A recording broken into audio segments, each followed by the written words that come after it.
Hi guys, I'm Madison Mary and welcome back to my channel Oh my god, I just realized how sad it looks with my hands. Hi guys, I'm Madison Mary and welcome back to my channel. Today I have all the tropes that I adore.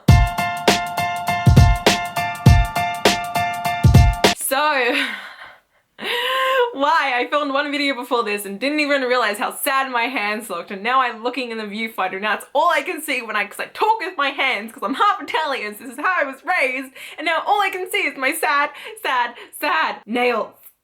Why? In case anyone was wondering, I've had acrylics for the last 3 years and now they're gone. So it's been a bit of a tough time. Anyway, let's get into the topics of the tropes that I do adore. The first trope that I adore, that I feel like is a bit of a controversial one, and that is the chosen one trope. I actually love this trope. I love reading about that one main character that is just special and has like the powers and it's just really cool. There's been one book where I read it and loved it. The girl wasn't the chosen one, and that is the Queen's Rising series by Rebecca Ross. The main character in that isn't the chosen one, and it's about her being like kind of one of the helpers to get the chosen one, like on the throne.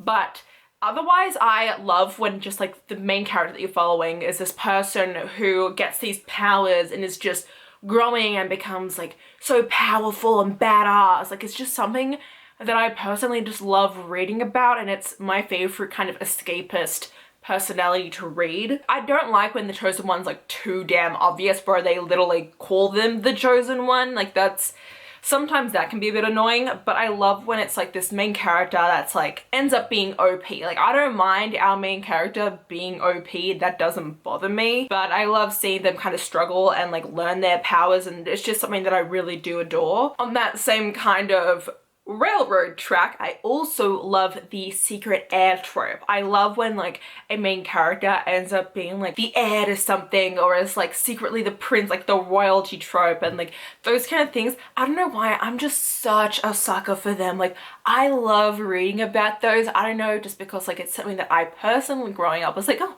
maybe I'll get whisked away and like end up being some princess of like a faraway land, or like JK, growing up, I wanted to be one of the witches, you know, from WITCH, like witch. I always wanted to be like one of those, like, be able to control like an element, or like be like a Winx. So, different story. Different story for a different time. But no, I love the whole idea of like reading about a character and then like, oh my god, turns out they're actually like the daughter of this person, or like the son of this person, or I don't know, I really do like it. Going on to romance tropes, I do love a good enemies to lovers. That's just delicious. I love when it's a villain becoming like enemies to lovers. Like that is like peak, like in like fantasy. I love that. I love a good villain redemption arc. That's like another trope I do adore. Prince Zuko is like the best villain redemption arc, let's be real guys. But no, enemies to lovers and like villains kind of thing, like that is my cup of tea. I love when characters like don't get along at the beginning, but like not even that they just don't get along, like they really don't get along. Like there's like serious animosity there. That is great. I do love the whole like bickering to lovers thing, but I really love enemies to lovers. Like that is solid, especially when it's done right. There have been certain times where this trope isn't done well, and I do recognize that, but when it is done right, boy is it delicious to read about. Another one I do love is the "and they were roommates." I love when characters are forced to become roommates. It is like the best thing. It's my favorite manga trope too. Like it is probably, yeah, it's legitimately my favorite trope, when like characters have to move in together, whether or not they share an apartment, or maybe they like and they hang to the same house or like the same room. Like I love that trope so much. Oh my god, I love when characters have to become roommates. Like it is definitely one of my all-time tried and true favorite tropes. Like I will never read it and be like, this again? No.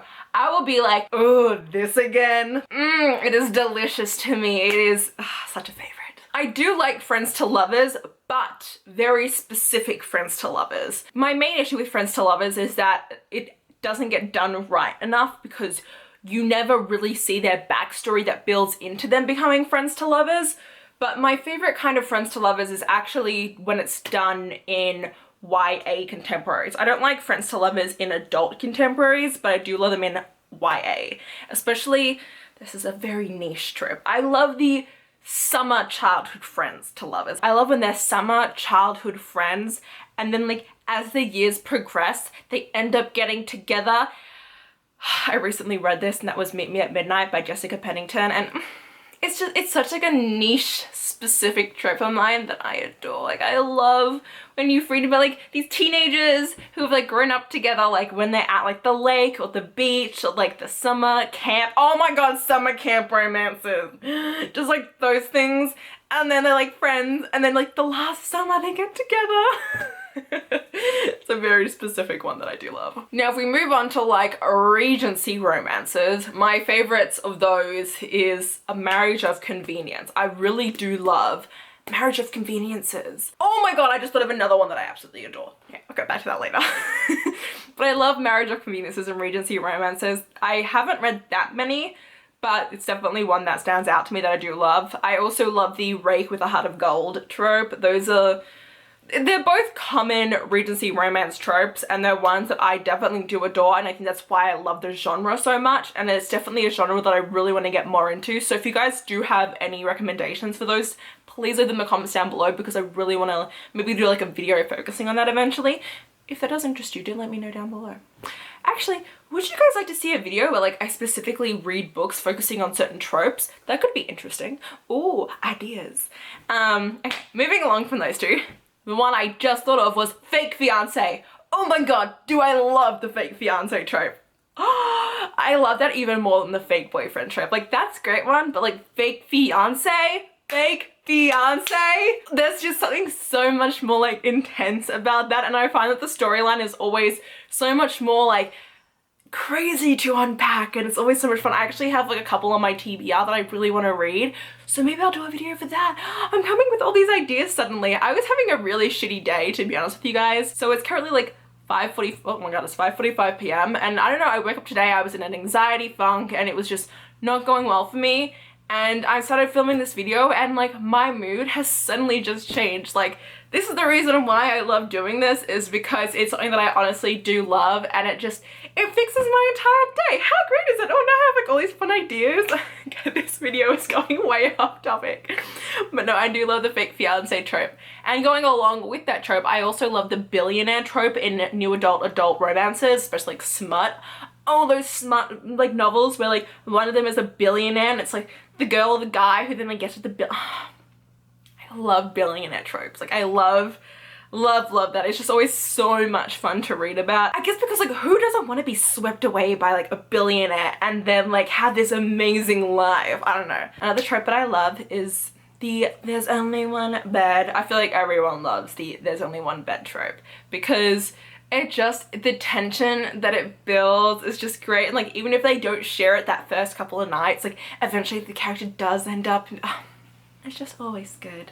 Another trope that goes with that is like, it's not like a trope, but I love like bathroom scenes. Like I just adore bathroom scenes. Like even if nothing like actually happens, like, but as long as there's like some sort of like a tension when they're in like a bathroom, something about that is just like, I love when that happens in books. Like it is something that I just hands down adore. Okay, so those are it, the tropes that I really love. So if you guys do have any other recommendations of books that kind of fit these tropes, do let me know in the comments down below. If you guys did enjoy this video, please hit the like button. If you want to see more of me, please subscribe to my channel, and until next time, thanks a bunch guys. Bye!